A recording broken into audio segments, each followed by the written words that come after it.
Akkam bultan jennee kabajamtoota dhaggeeffattoota keenya nagaan keenya bakkuma jirtanitti qilleensarraan isin haa ga'u.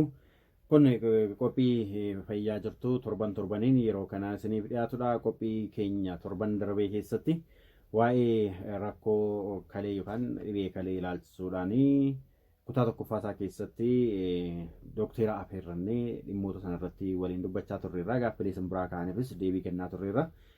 Akkuma yaadattan torbee kan deebii nuuf kennan hospitaala Asallaatti barsiisaa kan ta'anii fi achumatti tajaajila waliigalaa kan kennaa jiran Dr. Shaaroo Dallaleenyi har'as kutaa lammaffaa maree kana itti fufna jechaadha.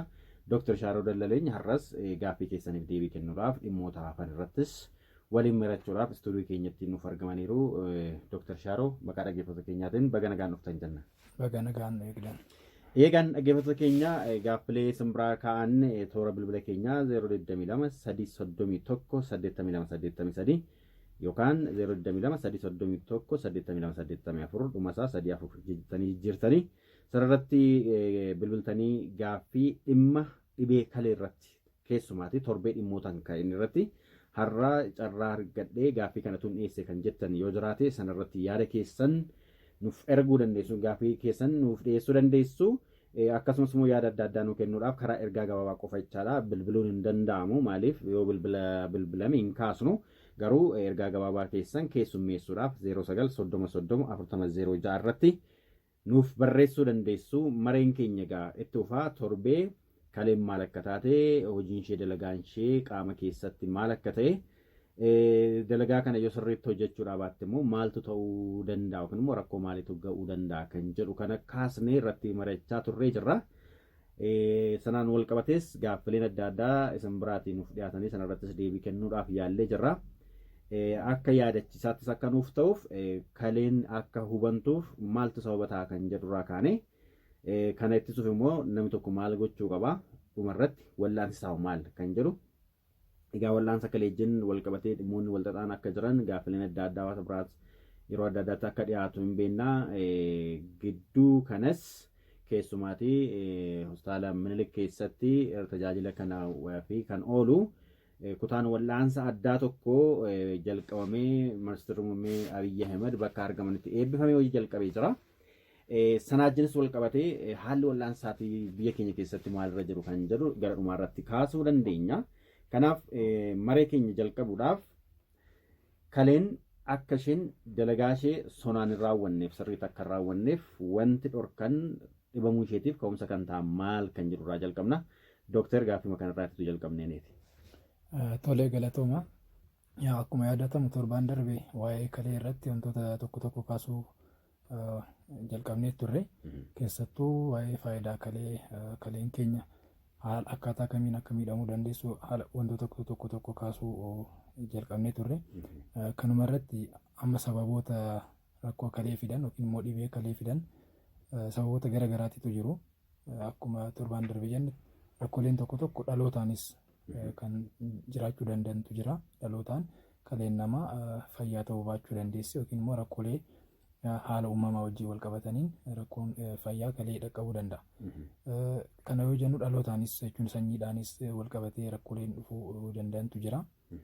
Kana malees immoo erguma kalee fayyaa wajjin dhalataniin booda adeemsa keessa immoo rakkooleen fayyaa kalee irratti hubaatii fidan baay'eetu jira. Isaan keessaa amma yoo kaasne rakkoo kalee yeroo jennu jalqabumaayyuu amma sababoota isaanii ce'uun keenyaan dura rakkoolee kalee yoo jennu rakkoon kalee baay'eetu jiru. Isaan keessaa fakkeenyaaf rakkoon yookiin immoo miidhaan kalee yeroo gabaabaa keessatti dhufuu danda'utu jira.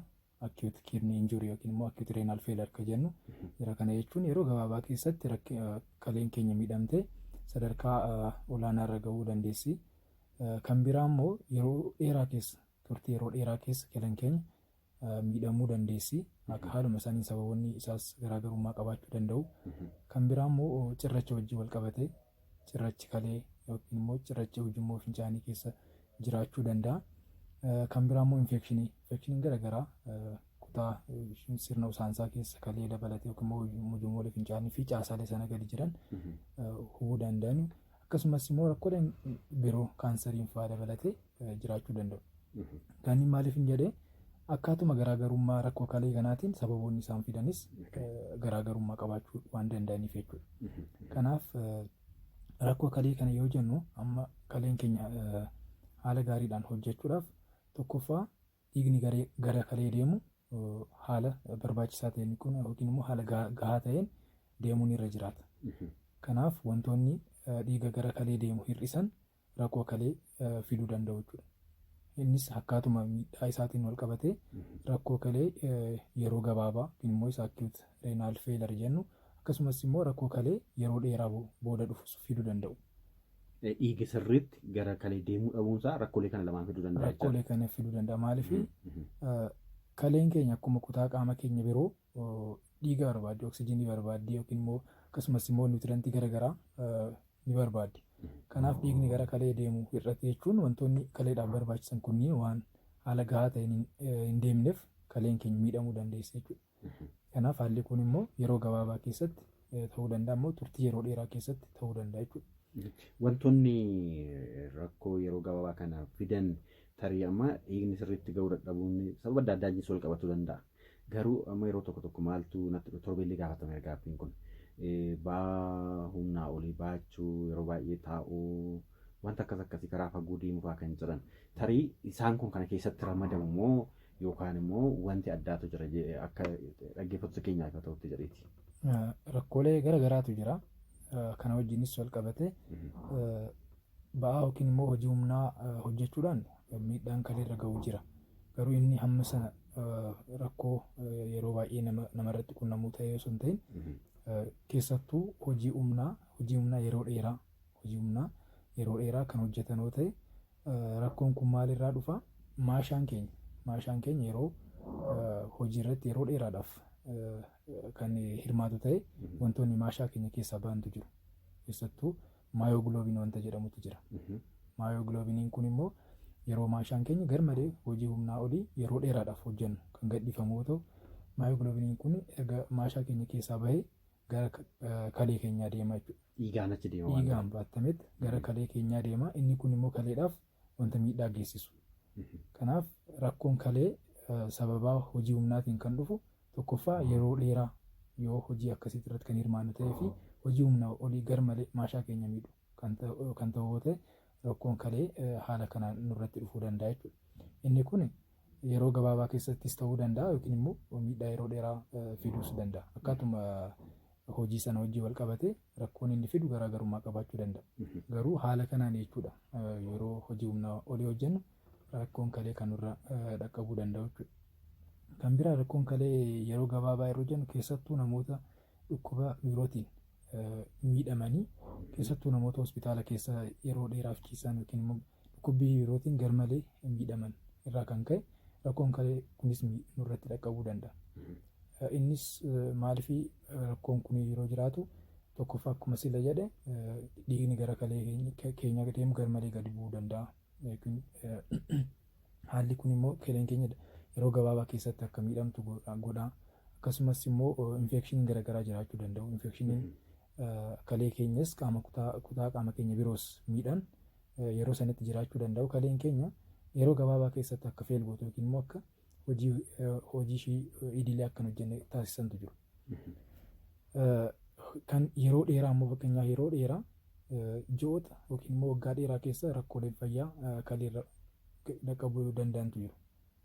Umurii wajjin wal qabatee moo tarii haala nyaataa moo maal fayyaa jechuu dandeenya asirratti? Wantoonni kun umriin dabalaa yeroo deemu rakkoon fayyaa kalee jiraachuu danda'a. Kana malees immoo rakkooleen fayyaa biroo jiru. Rakkooleen fayyaa fakkeenyaaf namoonni dhiibbaa dhiigaa qaban dhiibbaa dhiigaa garmalee ol kaa'ate keessattuu namoonni qoricha hin fudhannee fi dhiibbaan dhiigaa isaanii garmalee ol ka'aa ta'etu adada keessa yookiin immoo suutaan kalee keenyallee hubuu danda'a jechuudha. Dhiibbaan dhiigaa tarii kalee akkamitti huba kan jedhu yaa'u saayinsii isaas ilaalaa deemuu gaarii waan ta'eef tarii amma duratti waan tokko jettineerra kaleen hojii ishee sirriitti akka raawwattuuf dhiigni haala sirrii ta'een gara kaleedhaaf deemuu qaba jennee jirra. Akkuma kanammoo amma wantoonni dhiiga keessatti illee ba'aa humnaa waliin wantoonni keemikaalonni dhiiga keessatti gadhiifaman hojii kalee irratti illee dhiibbaa uumuu jennee jirra. Inni yeroo dheeraa kun dhiibbaan dhiigaa ol ka'uunsaa akkam godhee turuu danda'a kan jedhu tarii. Sirriidha. Akkuma dura jenne dhiibbaan dhiigaa garmalee gadi bu'uus hin qabu. Garmalee gadi bu'u jechuun dhiigni gara kalee keenya deemu hir'ateera jechuudha. Akkasumatti immoo garmalee ol ka'aadha jechuun immoo hubaatii inni kalee irratti fiduu danda'utu jira jechuudha. Kuni maaliif ta'e iddoonni dhiigaa gara kalee deemantu jiru. Adaduma gara qaama keenyaa siqan iddoonni dhiigaa kun qaqallachaa yookiin immoo xixiqqaachaa deemu. Humni dhiibbaan dhiigaa ol ka'an ujummoolee dhiigaa xixiqqoo kan miidhuu danda'a turtii keessa jechuudha. Ujummooleen dhiigaa kun yeroo miidhaman immoo wantoota dhiiga keessa jiraniif hin saaxilamu.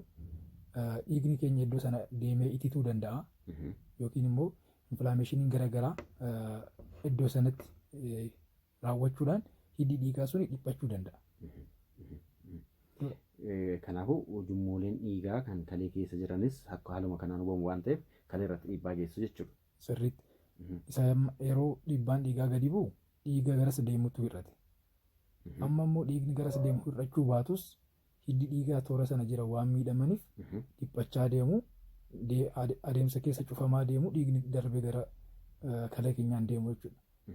Kanaaf dhiibbaan dhiigaa ol ka'an kun hidda dhiigaa sana waan miidhuuf adeemsa keessa kaleen keenya akka hubamtu taasisaa jechuudha. Kanaaf dhiibbaan dhiiga keenyas haala garmalee hin kaaneen noormaal ta'ee jiraachuun dirqama ta'a jechuudha. Kaleen keenya nagaa ta'uudhaaf. Kanaaf namoonni keessattuu immoo dhiibbaan dhiigaa mallattoo yeroo baay'ee mallattoon argisiisu waan ta'eef namoonni dhiibbaa dhiigaa ol ka'aa qaban odoo yaalamin yeroo dheeraa turuu danda'u. Kanaaf yeroo inni mallattoo argisiisutti kaleen keenyas sadarkaa miidhamtee irra jiraachuu dandeessa jechuudha. Waa'ee dhiibbaa dhiigaa irratti kan duras maranneerra dhiibbaan dhiigaa qaamolee biroollee akka hubuu danda'u. Dhibee sukkaaraa wajjinillee wal qabachuu akka danda'u wantoota adda addaa dooktaroonni yeroo sana nu galan kan nuuf kaasaniiru. Kanaafuu amma dhibeen tokko dhibee isa kan biraatiif sababa ta'a jechaadha. Kaleen dhibees dhibee kan biraatiif sababa ta'uu danda'a yookaan immoo dhibeewwan biroo gara kalee dhufanii hojiin kalee akka gufatu gochuudhaan kalee irratti dhiibbaa geessu jechaadha. Sirriitti. Asirratti iyyuu amma kalee fi dhiibbaa dhiigaa yeroo jennu lamaan isaaniiyyuu inni tokko kan biraa fiduu danda'a. Akkuma jennee amma dhiibbaan dhiigaa garmalee jiraannaan rakkoo kalee fiduu danda'a. Kaleen keenyas dursitee yoo miidhamte sababoota garaagaraatiin immoo kaleen dursitee miidhamuu dandeessi.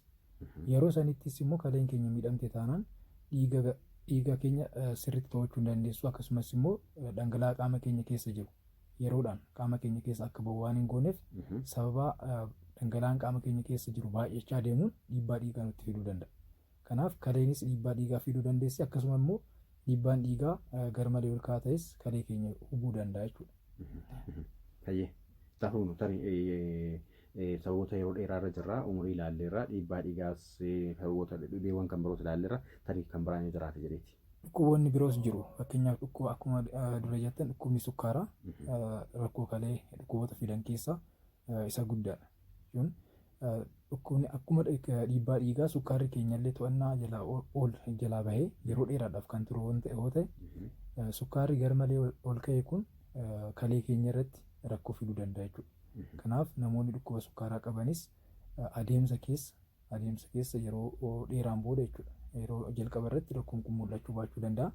Garuu immoo adaduma umriin dabalaa deemuu fi sukkaarri kun to'annaa jalaa bahee turutti rakkoon kalee nurra gahuu danda'a jechuudha.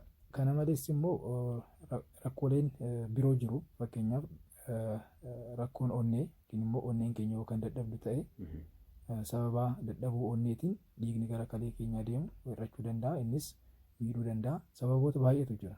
Rakkoolee fayyaa yeroo dheeraa fiduudhaaf sababoonni amma jennee fi sababoonni biroos jiru jechuudha. Haala kanaan kaleen keenya adeemsa keessa hubamaa deemuu dandeessi jechuudha. Tarii qaamni tokko qaama keessaa yeroo dhibamu hojiin qaama waliigalaa irratti illee dhiibbaa waan geessisuuf akkuma kana mara kaleen immoo keemikaalota xuraawwan dhiiga keessa jiru kana gingilchitee gara karaa fincaaniitiin gara alaatti baasuudhaaf hojii waan hojjettuuf hanqinni yookaan humnaa ol hojjechuun sababa dhibeewwaniitiin qaama keessatti dhufu dhiigaan wal qabatee jechaadha. Kallattiidhaan naqee kalee keenya irratti rakkoo fidaa kan jedhu afuran achi keessaa jechaadha. Gaariidha. Cirrachas jettaniittu faalama yookaan infekshinii jenneerraa kaanseriiwwanis sababoota ta'uu danda'u kan achirratti ibsa gabaabduu ishee. Amma sababoota biroo keessaa yookiin rakkoo fayyaa biroo keessaa inni tokko cirracha. Cirracha kaleeti. Cirrachi kunis akaakuu garaagaraa qaba. Akkasuma akkaatuma akaakuu garaagaraatiin immoo sababoonni isa fidanis garaagarummaa qabaachuu danda'u.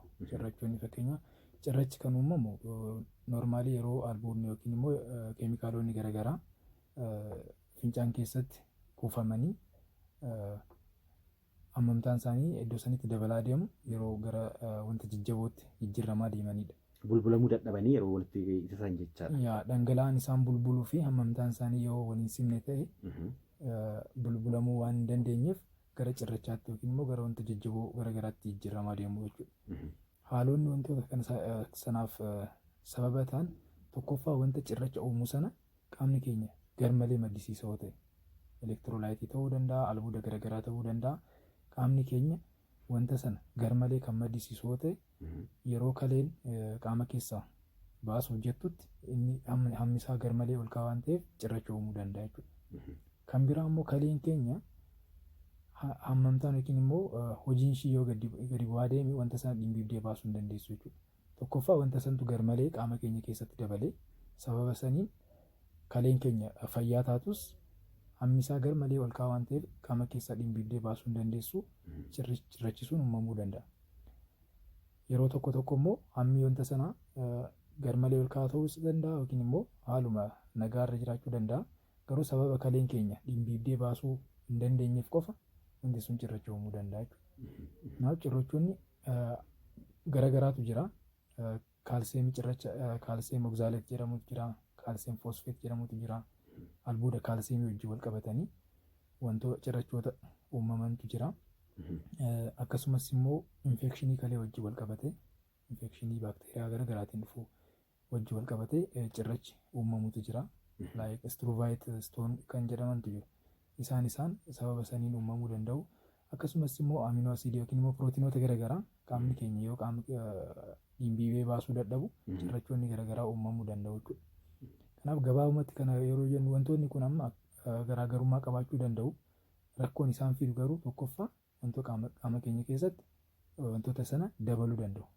Fakkeenyaaf cirrachoonni pirootiinii wajjin wal qabatan tokkoffaa nyaanni pirootiinii garmalee kan baay'atu yoo ta'e yookiin immoo qaamni keenya pirootiinii bulleessuu irratti rakkoo kan qabaatu yoo ta'e cirrachoonni kunniin uumamuu danda'u jechuudha. Egaa amma cirracha kana haala uumama isaatiin irratti jettaniittu yeroo baay'ee cirrachi kun gosa adda addaatu jira isin jettaniittu.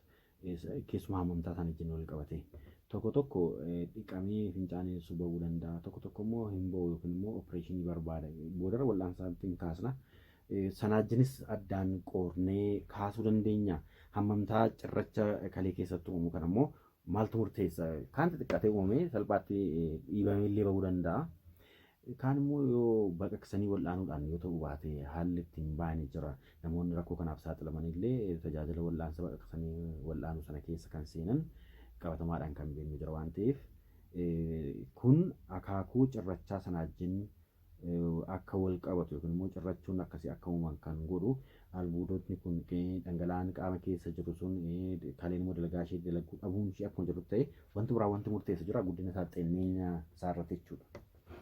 Kanarratti akaakuun isaallee hamma isaati irratti murteessa.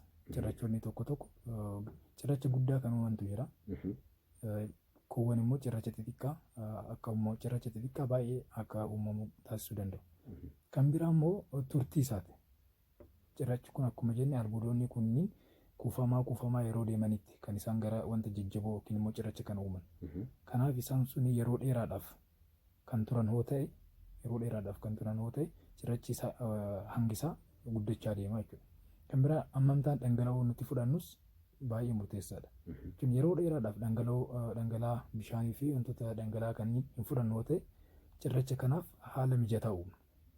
Kanaaf jalqabumaayyuu kan uumame dhangala'aan sunii fi wanti cirracha uumu sun wal simuu dhabuurraa waan ta'eef dhangala'aan nuti fudhannu yoo kan baay'ee gadi bu'aa ta'e cirrachi kun hammi isaa guddachaa yeroon booda cirracha haala gara fincaaniitiin yookiin immoo kallattii dura jenneen kan hin baane ta'uu danda'a jechuudha. Kanaaf Yaala isaa oolaallu immoo yaa kan baratamaa ta'e bishaaniin yeroo dhugamu bulbulamee bahaa akkasumas immoo yaala operaasiyoonii barbaada. Isaan lamaan kanatu hawaasni beeka malee kan biraas jira. Fakkeenyaaf operaasiyooniin odoo hin godhamiin cirrachi sun idduma jirutti akka caccabu gochuunis ni danda'ama. Yaalli liitootiripsii jedhamutu jira. Inni kun yaala baqaqsanii yaaluu osoo hin ta'in cirrachi sun idduma jirutti caccabee hammamtaan isaa gadi yoo bu'e bishaaniin yookiin immoo dhangala'aadhaan dhiqamee bahuu danda'a jechuudha. Kanaaf cirrachi kanaanis yaala kanaanis kan hin baane yoo ta'e yaalli baqaqsanii yaaluu barbaachisuu danda'a. Garuu haala sadan kanaan garmalee xixiqqaawwatan dhangala'aa sirriitti fudhachuudhaan akka isaan dhiqamanii bahan godhachuun ni danda'ama. Yookaan immoo idduma jiranitti akka caccabanii bahan gochuun ni danda'ama. Kanarra illee yookaan darbee deemuu ta'e immoo yaalli baqaqsanii yaaluun akka kennamuuf ta'a jechuudha. Keessattuu yaalli baqaqsanii yaaluu kun kan barbaachisu hammi isaa guddaa ta'e akkasumas immoo ujummoolee fincaanii fa'aa kan cufu ta'e. Ujummoo fincaanii kan cufu ta'e dhiibbaan gara duubatti deebi'u sun kaleen keenya akka dadhabdu waan godhuuf wanti sun bahuun irra jiraata jechuudha. Sababuma kana wajjin wal qabatee tariitu gara wal'aansaatti tun darbiin dura kaleen yeroo tokko sadarkaa kanaan yaalamtee haalli isheen itti fayyuu dhiisuu dandeessu jirti. Hanga kalee sana bakka buusu nama kan biraa keessaatti kan fayya qabeessa ta'e keessaa fuudhanii kalee hojiin ala taate sana hanga dhabamsiisutti haalli itti deemamu jira. Maaltu kanaaf immoo sababa ta'a? Isuma kanatu tutturee adeemsa keessa guutummaan guutuu akka isheen hojiin ala taatu kan godhutu jira moo yookaan immoo sababni addaa akkuma cirracha uumu akkuma infekshinii adda addaa uumu kana dafeema kaleen hojiin ala akka taatu kan godhutu jira. Sirriidha. Amma kaleen keenya akkuma jedhe yeroo gabaabaa keessatti hojii ishee dhaabuu dandeessi yookiin immoo turtii keessatti hojii ishee dhaabuu dandeessi. Sababoonni kunniin baay'een isaanii amma yeroo dheeraa booda kaleen keenya akka hojii ishee dhaabdu gochuu danda'u. Sababoonni jenne kunniin jalqaba irratti adeemsa keessa kaleen keenya akka hubamtu gochuu danda'u. Sababoonni tokko immoo yeroo gabaabaa keessatti illee akka kaleen keenya garmalee miidhamtu gochuu danda'u. Infilaameeshinii garaagaraa ta'uu danda'a. Dhiita'uu yookiin immoo qulqulluu kalee ta'uu danda'a. Akkasumas immoo qorichoota. Fakkeenyaaf qorichoonni kalee miidhamtu jira. Qorichoota san garmalee kan fayyadamnoo ta'e kaleen keenya yeroo gabaabaa keessatti akka isheen dadhabdu taasisuu danda'u. Kanaaf kaleen keenya yeroo gabaabaa keessattis wantoonni akka isheen dadhabdu gochuu danda'an jiru. Yeroo turtii keessallee akka miidhamtu gochuu danda'antu jira jechuudha. Haaluma kanaan yeroo gabaabaa keessatti yeroo miidhamte jennu garuu inni kunis duuba deebi'uun isaa wanta isa fide sanarratti hundaa'a. Fakkeenyaaf yeroo gabaabaa keessatti kaleen keenya feel gootee yookiin immoo dadhabdee yaala booda immoo yeroo itti sirraa'uu danda'antu jira. Fakkeenyaaf haa jennuti kalee keenya irratti dhiibbaa kan geessise sun qoricha nuti fudhanne yoo ta'e qorichi sun qaama keenya keessaa yeroo bahutti yookiin immoo dhiqamee ta'uu danda'a. Yeroo qaama keenya keessaa bahutti kaleen keenya iddoo jirtutti deebi'uu dandeessa. Yeroo itti fudhatus iddootti deebi'uu dandeessa. Garuu wanti kalee sun akka miidhamtu godhe sun wanta yaalamuu hin dandeenye yookiin immoo kalee wajjin turu ta'e kaleen keenya carraa dandamachuu qabaachuu baachuu dandeessa jechuudha. Kanaaf wanta rakkoo kalee fide san irratti hundaa'ee kaleen keenya yaaliidhaan duuba deebi'uu dandeessi akkasumas immoo yaala biroo kalee sana bakka bu'u barbaachisuu danda'a jechuudha. Hayyee tarii egaa sababa wajjin wal qabatee dhukkuboota kalee irratti uuman kana wal'aan isaanii jillee tokko yaalleerra kana hambisuudhaaf maaltu godhamuu qaba? Tarii haaluma dhibee sadarkaa dhibee kalee sana wajjin wal qabachuu danda'a garuu walumaa galatti namni tokko kalee fayya qabeessaan dhalate kalee fayya qabeessa sana hanga dhumaatti kunuunfateetti deemuudhaaf maal gochuu qaba jenna? Asirratti yaalli isaa kan ta'uu qabus rakkoon kalee kun osoo hin uumamin fayyummaa kalee keenyaa eeguu ta'uu qaba. Akkuma jenne rakkoon kalee erga uumamiin booda yaalli isaas rakkisaa ta'uu danda'a. Yaala godhameenis duuba deebi'uu baachuu danda'a. Kanaaf dursanii wantoonni godhaman baay'eetu jiru. Tokkoffaa wantoota kalee miidhan beekanii wantoota sanarraa of qusachuudha. Kana yoo jedhu fakkeenyaaf amma qorichoonni garaagaraa kalee miidhuu danda'u. Qorichoonni gorsa ogeessaa malee fudhatamantu jiru. Fakkeenyaaf dhukkubbii fooyyessuudhaaf qorichoonni faarmaasiidhaa bitamanii fudhatamantu jiru. Warra antipeen jennu kana. Antipeen amma antipeen piriskiripshinii yookiin immoo ajaja ogeessaa kan hin barbaanne jiraachuu danda'u. Isaan sana hawaasni waan argachuu danda'uuf qofaan qorichoota san garmalee kan fayyadamoo ta'e rakkoo kalee kanaaf saaxiluu danda'a jechuudha. Kanaaf wantoota san irratti of eeggannoo gochuun irra jiraata. Kan biraa immoo qorichootuma ogeessi fayyaa ajajeeyyuu akkaataa ajajamee fi yeroo ajajamee alatti fayyadamuun hin barbaachisu. Wantoonni qorichoonni yeroo ajajaman qorichi hunduu miidhaa dalgaa isaa qaba. Miidhaa dalgaa sana immoo kan fidu akkaataa namni sun qoricha sanatti fudhatudha jechuudha. Tokkoffaa namni tokko hanga ajajameef caalaa fudhachuu danda'a, yeroo dheeraadhaaf fudhachuu danda'a, yookiin immoo amantaa isaa dabalee fudhachuu danda'a. Dafeen irraa fayya jechuudhaan daddafee haalli itti liqimsu jiran uummata keenya keessa waan ta'eef. Wanta sana dachaa godhee ta'uu danda'a yookiin immoo yeroo isaa gaggabaabsee kan guyyaatti yeroo lama fudhadhu jedhame guyyaatti yeroo sadiifaa fudhachuu danda'a. Wantoonni kun immoo yeroo kennaman jalqabumaayyuu kaleen qaama keenya keessaa yeroo kamitti dhimbiibdee baasuu dandeessi wanta jedhu ilaallamee waan ta'eef waan jiru sana qoricha sana irratti daddaballee kan kennu ta'e amma kaleen dhimbiibdee baasuu dandeessu ol ta'a jechuudha. Kun immoo kalee keenyas akkasumas qaama keenya biroos miidhuu danda'a jechuudha. Kanaafuu yeroo qorichi itti fudhatamu murteessuun sun waan dhibee sana fidee ajjeesuuf qofaa yeroo kaa'ame qofatu hin taane dhiibbaan illee qaama irratti geessisu ilaalcha keessa galeeti. Ilaalcha keessa galeeti sirriitti. Kanaaf wantoota sana yoo hawaasni yaada keessa hin galchin miidhaan irra ga'uu danda'a jechuudha. Kan biraa immoo akkuma qorichoota ajaja ogeessaa hin barbaanne yeroo hawaasni immoo qorichoota ajajaman kanallee walirraa fuudhee fayyadamutu jira. Otoo hin ajajamin qorsa nama tokkoof ajajame namni biraa immoo kan fayyadamoo ta'e isa tokkoof yaala kan ta'e kaaniif immoo summii ta'uu danda'a. Jechuun qorichoonni yeroo ajajamu wantoota baay'eetu ilaallama waan ta'eef qorichoota walirraa fuudhuu hin barbaachisu. Mallattoon dhukkubaa wal fakkaachuu danda'a. Garuu qorichoota walirraa fuudhanii fayyadamuun rakkoolee kalee fi rakkoolee fayyaa biroo nutti fiduu danda'u jechuudha. Kanaaf wantoota qoricha wajjin ilaallatan tokkoffaa qorichoota hamma isaanii olitti fudhachuun hin barbaachisu. Yeroo hin barbaachisne olitti fudhachuun hin barbaachisu. Akkaataa ajajamanii fudhachuun irra jiraata jechuudha. Kana maaliif hin jedhee amma fakkeenya namoonni qoricha irra jirantu jiru. Dhiibbaa dhiigaa ta'uu danda'a, sukkaara ta'uu danda'a. Warroonni kun amma akkaataa mari'achisuu danda'u. Fakkeenya hunduma fudhachaa jiranii mallattoo wayii yoo argan qorichuma kennameef sana fudhachuu hin qaban. Mallattoo sanaaf immoo ogeessa fayyaa mari'achisuutu irra jiraata jechuudha. Kanaaf kanneen waan barame sana dhibee sana wajjin kan beekameen alatti mallattoon addaa yoo jiraate qoricha sana yoo addaan kutanii dhaqanii ogeessa fayyaa mari'isuun barbaachisaadha. Qoricha isaanis fudhachaatumas ta'uu danda'a akkaatuma jiru saniin dabalatamoo wantoota sana mari'achisuun irra jiraata jechuudha. Maaliif yeroo tokko tokko hawaasni wantuma of harkaa qabuun rakkoo fayyaa dabalataa sanas yaaluu barbaada. Kun immoo rakkoo dalgaa hedduu fiduu danda'a waan ta'eef kanneen hir'isuun irra jiraata. Kan biraa immoo rakkoo fayyaa kalee hambisuu kan dandeenyu wantoota rakkoo kalee fiduu danda'an jenne dhiibbaa dhiigaa, dhukkuba sukkaaraa, yookiin immoo dhukkuboonni kanneen irratti hojjechuudha. Isaan kanneen immoo haala lamaan irratti hojjechuu dandeenya. Tokkoffaa dhukkuboonni kun jalqabumaayyuu akka hin qabne sirreessuu dandeenya. Fakkeenyaaf dhiibbaa dhiigaa, dhukkuba sukkaaraa yeroo jennu akkaataa haala jireenya keenyatti wantoota kana nutti fiduu danda'a. Nyaata keenya wajjin wal qabatee akkasumas immoo sochii qaamaa gochuu wajjin wal qabatee wantoonni kun amma sochii qaamaa namoota hin goone namoota immoo haalli nyaata isaanii fayya qabeessa hin taane irratti uumamu waan ta'eef wantoota kana sirreessuun dhukkuboonni kun akka hin uumamne godha. Kun immoo kalee keenyas baraara jechuudha. Kanaaf dursinee dhukkuboota kana hambisuun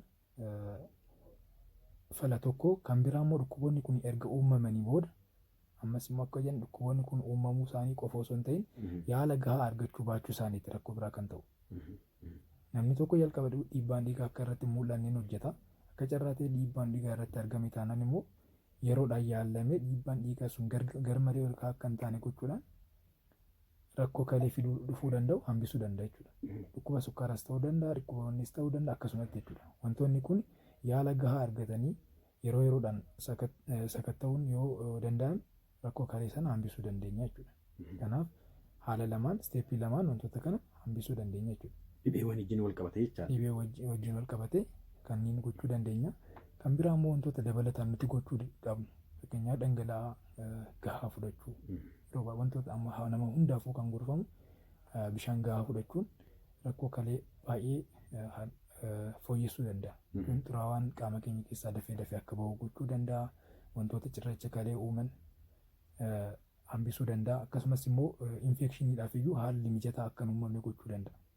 Infekshiniin iyyuu baakteeriyaan kun iyyuu kallattii yeroon isaan dhiqamanii bahantu jiru. Dhiqamanii dhiiga keessatti akka makamanii karaa fincaaniitti akka ba'an ta'uu danda'a. Jechuun baakteeriyaan sirna usaansaa keessa jiran kun yeroo dhangala'aa sirriitti fudhannu ta'e dhiqamanii yeroo bahantu jira. Kanaafuu wanti kun immoo isaaniif iddoo mijataan uumu waan ta'eef bishaan gahaa fayyadamuun baay'ee barbaachisaadha. Sochii qaamaa gochuun akkuma jedhee baay'ee barbaachisaadha. Haala hojii keenya irratti wantoota humna barbaadan yeroo dheeraa fi humna keenya dandeenyu oliin hojjechuun illee kalee keenya miidhuu waan danda'uuf wantoota sana amma danda'uun sirreessuun barbaachisaa. Kunis darbee immoo yeroo rakkoon kalee mul'atetti immoo yaalaaf dafanii deemuun illee sadarkaa isaa sadarkaa cimaatti hin gahin yeroo yaalliitti jalqabamu jiraachuu danda'a jechuudha. Sochiin qaamaa tarii as keessatti ramadamee fayyaduu danda'a jechuu dandeenya. Sochiin qaamaa maaliifi sochiin qaamaa akkuma jenne sochiin qaamaa garmalee ol ka'aa fi yookiin immoo hojiin humnaa olii kalee keenya akka miidhu sila kaasne turre. Sochiin qaamaa inni madaalawaa garuu kalee keenyaaf faayidaa hedduu qaba. Inni kun maalidha? Keessattuu rakkoolee fayyaa kanneen hambisuu keessatti gahee guddaa qaba. Qaama keenya keessatti wantoonni akka faattii immoo coomaa fi jal qabatanii qaama keenya humni yookiin ulfaatinni qaama keenya garmalee akka hin daballe sirreessuu keessatti sochiin qaamaa gahee guddaa qaba. Kanaaf sochii qaamaa gochuun dhiibbaan dhiiga keenya akka sirrii ta'u gochuu danda'a. Onneen keenya akka miidhamne gochuu danda'a. Kana gochuudhaan immoo kaleen keenyas faayidaa kana keessatti akka hirmaatu taasisaa jechuudha. Tarii as keessatti inni amma haasa'aa jirru kun gaa haala fayyaa qabeessaan kalee kadhalatte sana eegnee hanga dhumaatti dalagaa ishee akka seeraan hojjettu gochuudhaaf tarii dhalootumarraa kaasee kan jenne kaasaneerra waan ta'eef isa kanas of eeggannoodhaan sirreessuun danda'ama akka warra kanaa. Of eeggannoon sirriitti barbaachisa. Keessattuu akkuma jenne rakkoon kalee dhalootaan dhufan baay'eetu jiru. Fakkeenyaaf namoonni kalee tokko qofaan dhalachuu danda'u. Namoonni kun amma namoota kaawwan caalaa of eeggannoo cimaatu irra jiraata jechuudha. Maaliif kaleen tokko ta'uu qofti yeroo turtii keessa rakkoo fayyaa kalee fiduu dandeessi. Hojii kalee lamaa dabaltee waan hojjettuuf yeroo keessa kaleen keenya miidhamuu waan dandeessuuf of eeggannoo cimaa barbaachisaa jechuudha. Kana qofas osoo hin taane immoo uumamumaan sirnuu usaansaa yookiin immoo ujummoo fincaanii irratti rakkoon garaagaraa jiraachuu danda'u. Rakkooleen kunniin kan infekshinii garaagaraatiif nama saaxilan ta'uu danda'u. Fakkeenya sirriitti cufamuu baachuu danda'u. Iddoo kutaa qaama usaansaa keessatti iddoo garaagaraatu jira waan ta'eef iddoo sanarratti rakkoon yoo jiraatu yeroo infekshiniidhaaf nama saaxilantu jira. Kanaaf rakkoo uumamaa waan ta'eef wantoota kana homaa godhamuu baatamus infekshiniin yeroo jiraatutti garuu dafanii yaalamu yookiin immoo akka infekshiniin hin jiraanne of eeggannoo dura jenne sana sirreessuun sun akka kaleen keenya hin miidhamne taasisuu danda'a jechuudha. Achumatti eegamee rakkoo biraatiif sababa hin ta'in ittiin jiraachuun hin danda'ama. Ittiin jiraachuun hin danda'ama jechuudha. Of eeggannoon kun wantoota kanneen hambisuu danda'a jechuudha. Waan baay'ee kaasneerraa tarii amma wal'aansa isaati. Egaa of eeggannoo dursaa sadarkaa kanaan gochuu dandeenya. Wantoonni baay'een kan hin kaasin kan wajjin kan wal qabatan kana keessattis kan ibsaman yookaan immoo dhibeewwan kan biraa ofirraa ittisuudhaaf kan fayyadan kallattii malee immoo kalee dhibee kalee kanas to'achuudhaaf kalee fayya qabeessa horachuudhaaf nu gargaaruu danda'a waan ta'eef walumaa galatti fayyummaa qaama keenyaaf keessumaa dhibeewwan keessa ilaalchisee of eeggannoon godhamuu qabu kan tokko isa kan biraatiifis akka falaatti fudhachuu dandeenya. Wal'aansaatti haa dabarru. Wal'aansaa wajjin wal qabatee ammas sadarkaa masaajiin garaagara ta'uu danda'a. Durattis kaasneerra biyya keenya keessattis sadarkaa olaanaadhaan rakkoo namoota irra gahu hambisuudhaaf wanti hojjetamaa jira. Kanaaf akkamitti wal'aanuun danda'ama kan jedhutti haa dabarru. Tole gara wal'aansa isaatti yeroo dhufnu rakkoo kalee jiru kana wal'aanuudhaaf sababa isaa dursanii adda baasuun barbaachisaadha jechuudha. Amma ogeessa fayyaa bira wanti godhamu maalidha?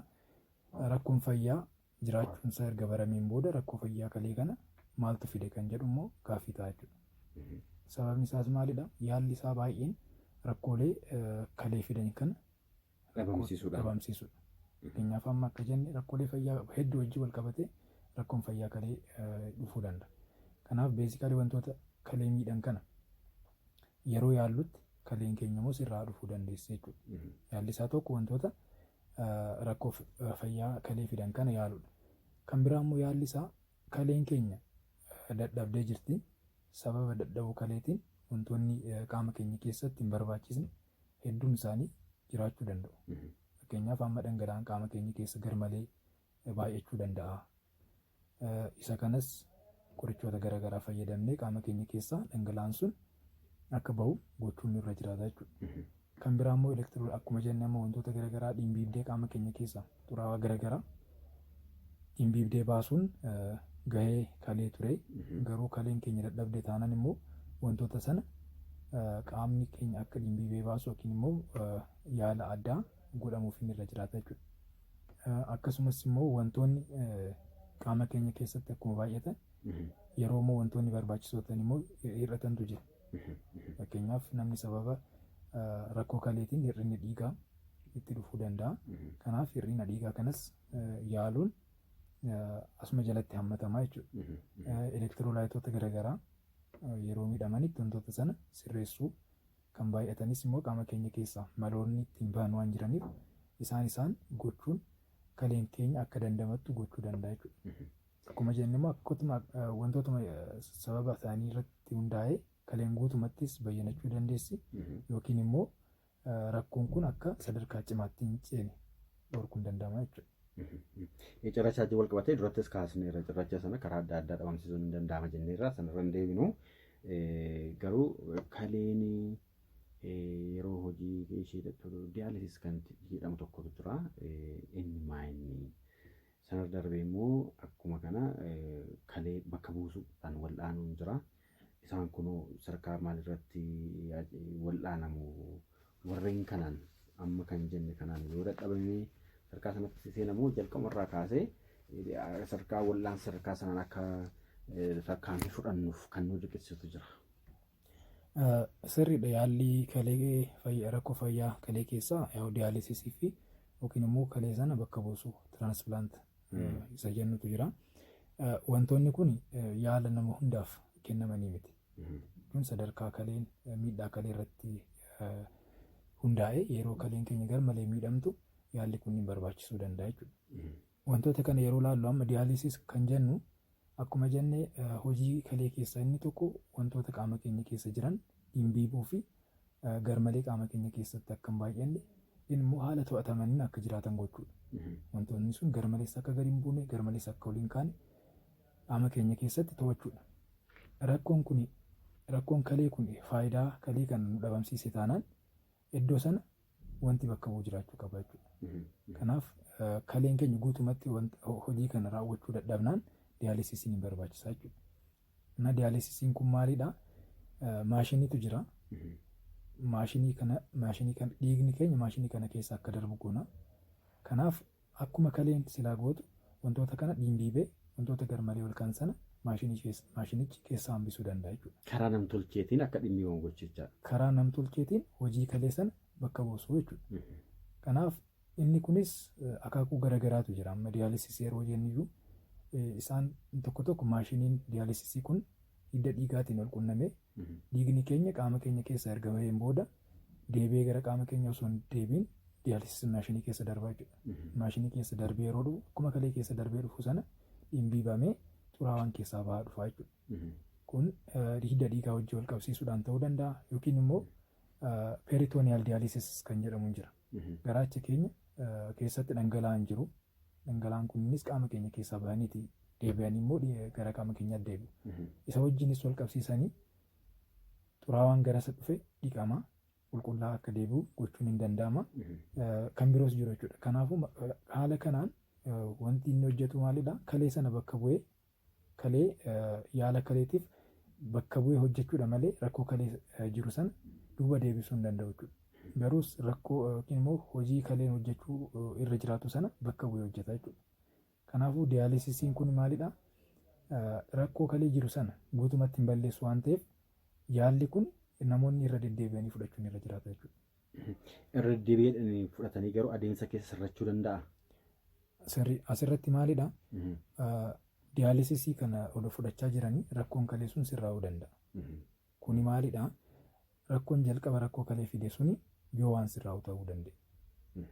Amma diyaalisisii amma yeroo jennu sababoota garaagaraatiin kaleen keenya dadhabuu dandeessi. Yeroo sana diyaalisisiin barbaachisuu danda'a.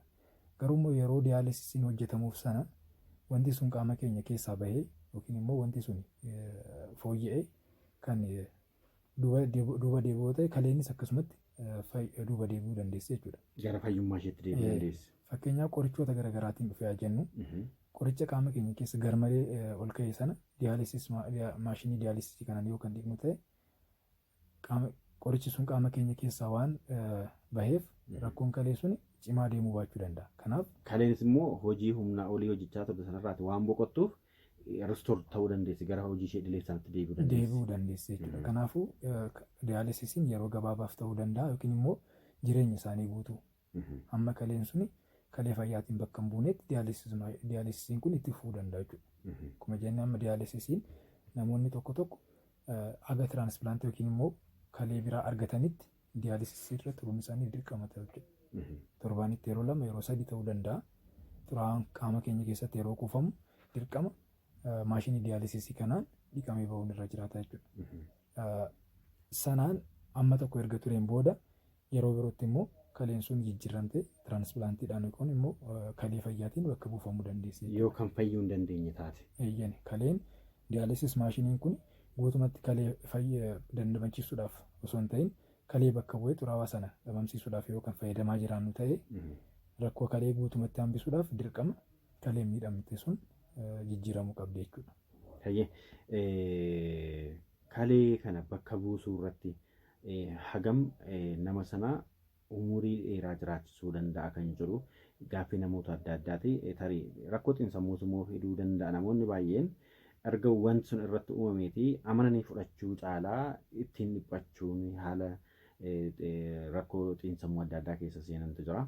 Kanallee akkamitti hawaasni keenya kan dhaggeeffachaa jiru kun nami jaallateen dhukkubsatu erga dhufee garuu wanti godhamuun jiraatu karaa ittiin rakkoo sanarraa dandamatan irratti xiyyeeffachuudha malee xiinsammuu adda addaa keessanii rakkoo kan biraatiif saaxilamuun barbaachisaa miti waan ta'eef diyaalisis haa ta'u bakka buusus haa ta'u kan diyaalisis haasofne kan tiraansplaantii yookiin bakka buusuu kanaan yeroo dheeraa jiraachuun akkamittiin danda'ama rakkoo xiinsammuurraas akkamitti bilisa ta'uu danda'ama kan jedhu kanarratti yaada kennine haa xumurru. Tole amma namni tokko erga kalee haaraa argateen booda yookiin immoo tiraansplaantiin kun erga hojjetameefiin booda rakkoon fayyaa kalee kun hin sirraa waan ta'eef yeroo dheeraas jiraachuu danda'a. Yeroo tokko tokko garuu immoo isuma wajjin illee wal qabatee rakkoon tokko tokko jiraachuu danda'u. Maalidhaa? Kaleen biraa nama biraatirraa fuudhamee yeroo nama kanaaf kennamutti kalee isa haaraa kana qaamni keenya akka qaama alagaatiitti waan laaluuf isa kanaan loluu danda'a. Inni immoo reaakshiniin tokko tokko jiraachuu danda'a. Isa sana yaallis yeroo godhamu wantoota kanas hubannoo keessa galchuudhaan reaakshinii kanas hambisuudhaaf wantoonni godhaman jiru. Kanaaf wantoonni kunniin yoo jiraatan yaala kanas hamma tokko rakkisaa ta'uu danda'u. Garuu immoo wantoonni kunniin amma hin jirretti tiraansplaantiin kun erga hojjetameef rakkoon fayyaa biroo kalee keenya hin miine amma hin jirretti haalli kalee keenyaa fooyya'aa waan deemuuf yeroo dheeraas jiraachuu ni danda'ama jechuudha. Garuu immoo akkasumatti immoo of eeggannoon namoota kaan caalaa namoota kalee haaraa fudhatan irrattis of eeggannoon gahaan oduu godhamee barbaachisaa ta'a jechuudha. Kan hundumaarra garuu dursanii of eeggachuun fala ta'a. Maaliif gatii jinis wal qabatee yaala galii nama keenyaan beekna waan ta'eef rakkoon kun yeroo baay'ee kan mudatu haala itti fayyadama nyaata qorichaa jinis wal qabatee haa ta'u malee namoota jireenya gadaanaa qaban irratti waan ta'eef kana baasiisaa sana baafachuu danda'achuu irratti rakkoodha. Kanaafuu fallisaa gara wal'aansaa irratti gara wal'aansa caalaa ittisuu irratti xiyyeeffatame. Ittisirratti hojjetamnaan wantoota baay'eetu sirraa'uu danda'a. Akkuma jettan amma keessattuu diyaalisisii tiraansplaantiin gatiin isaanii baay'ee qaaliidha. Gatiin isaanii baay'ee qaaliidha. Kanaaf dursanii wantoota sana yoo kan sirreessan ta'e qaala'insa yookiin immoo gatii guddaa kaffalchiisuu irraa hin eegamu. Kan biraas immoo even immoo wantoonni kunis erga godhamaniin booda immoo rakkoon fayyaa biroos jiraachuu waan danda'aniif dursanii of eeguun dhukkuboonni garaagaraa yeroo jiranitti of yaaluun baay'ee barbaachisaa ta'a jechuudha. Egaan tarii yeroon keenya nu daangessee asirratti xumuruudhaaf dirqamna. Maaliif torbanis wantoota baay'ee isaanii kaasnee jirra.